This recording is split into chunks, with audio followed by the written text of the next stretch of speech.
Hello and welcome to PREM1R Bricks.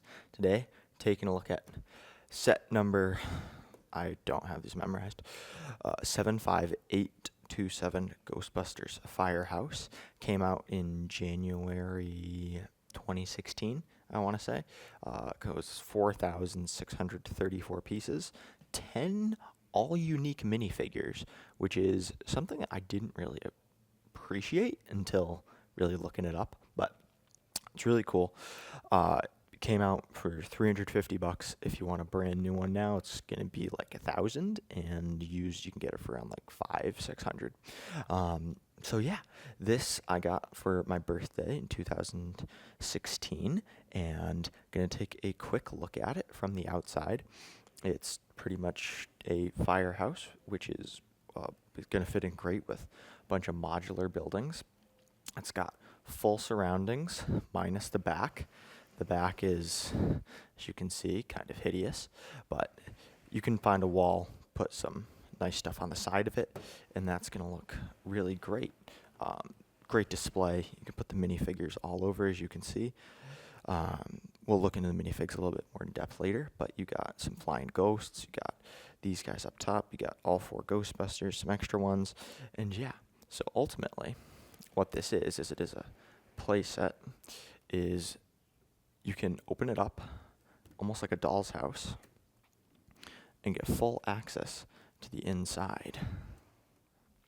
So coming into the inside of the firehouse, you notice the double doors coming straight through, followed by, you got the little bit of the garage area. You've got Winston Zedmore. You got some new stuff, some boxes. As we said before, with Janine at the desk there, these are detachable. You can swivel around. You've got the little area where they hop over and find all stuff. A little water jug on top, the radio, and some lovely stickers, which act as a bulletin board back there. Here you have the storing station, where all the ghosts are stored within. Nice feature. The red and the green light, of course. And then over here is the 3 main characters. You've got Spangler, Stance, and Venkman. And all these open up with a very nice door piece. And you could store things. You got a proton pack in there. You don't see this door piece very much. It might honestly be exclusive, although I'm sure it's not. There's tons of sets with everything now these days. The nameplates are stickers, though. A lot of stickers in the set, but they seem to be holding up quite nicely for the age. Up here we have the zombie driver, of course, as you come up the stairs, and then you are brought into the kitchen area, where you have some details of different foods and such, and refrigerator that's stock full of stuff. As you can see, I believe there's some milk and cheese. Here we have a nice little toaster with the reflective metal sticker that you sometimes see used in mirrors, as well as some spilled jam from courtesy of the ghost in there, the librarian. The heat, and then one of my favorite builds of the whole thing is this little arcade snowball machine, which is obviously Stay Puft Marshmallow Man guy. And then coming through here, you have the little bedroom with some iconic scenes that we're not going to go into, which is lovely. And then that leads, of course, into the bathroom, which features Slimer and a little bit of mischief he was having in the toilet, as well as Venkman, obviously fixing it up. And it's hard to see in here, but there's a very nice little shower build, the little sponge at the bottom, and a funny toilet, and another reflective sticker that you can kind of see things through. Following that up, if you go back up the stairs again, you'll find on the top floor, you've got the Egon's lab, where he's conducting experiments on Tully. You've got the little Beastmaster thing there, and there's a bunch of cool little details like this. I believe M and P are the designers, and it seems that M1 But you've got the boom box, a bunch of accessories and such, and really cool lab bits. You got more minifigs, a little pool table up top where they can enjoy, and many more prints. You get the New York Lincoln. This is a map where the actual firehouse is located on Manhattan. The pool cues, and this is one of my favorite things about this build, is that the light really is, it comes straight through on all the levels, really, and it really gives that immersive feel that you don't get on a ton of sets. That's really cool to see.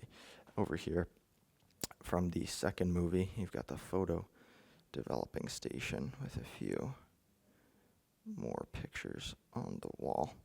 Fire hydrant, or fire extinguisher, excuse me. And then you've got this, which is a cool feature where if you put a minifig and the fire pole, which you can attach a minifig to, slides on down.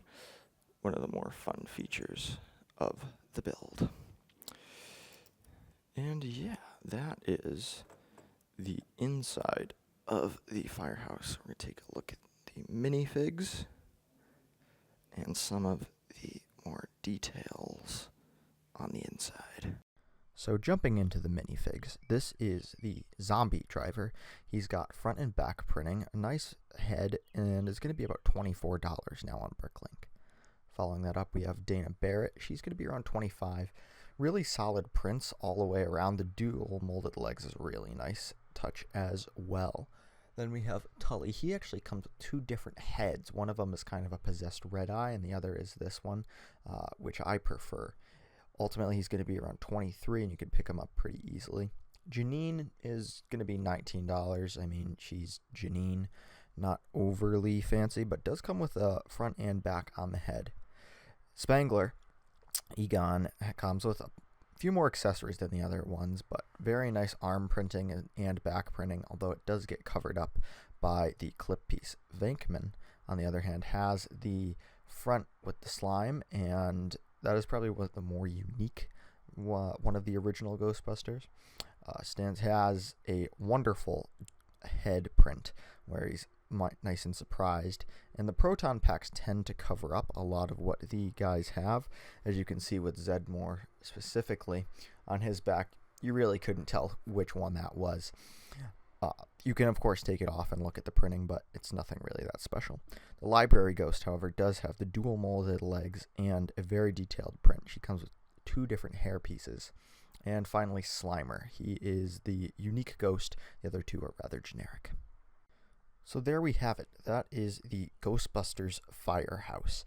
One of my favorite sets to ever come out. It really has a unique feel that you don't get with a lot of other LEGO sets.